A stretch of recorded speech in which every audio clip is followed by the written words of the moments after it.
there are 4 types of prophets. Born prophets, as I said to you before, like Jeremiah, అలాగే Moses పుట్టుకతోనే వాళ్ళు prophetic ని కలిగి ఉన్నారు. మేడ్ ప్రాఫిట్స్ ఎలీషా, దేవుడు ఆయన ద్వారా చాలా గొప్ప అద్భుతాలు చేశాడు. ఆ తర్వాత Joshua, is also a warrior, is also a prophet. Genuine prophets. ఈ జెన్యూన్ ప్రాఫిట్స్ అనే వాళ్ళు ఏంటంటే దేనికి పడిపోరు. ఫర్ ఎగ్జాంపుల్ డానియల్ ముందు 4 కింగ్డమ్స్ చేంజ్ అయిపోయాయి, ఆయన డానియల్ వాళ్ళ దగ్గర పనిచేస్తున్నాడు. He was genuine profit.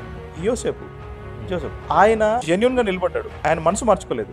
There are weak prophets. For example say David, you will find that in the 2 Samuel. ఆయన మేడ మీదకి వెళ్ళి వేరే వాళ్ళు స్నానం చేస్తున్నప్పుడు చూస్తారు, వాళ్ళతోటి కొంచెం మిస్టేక్ జరుగుతుంది. ఈయన చేసినటువంటి తప్పుని తను ఇంకోలాగా మార్చాడు. వీక్ ప్రాఫిట్, పడిపోయాడు.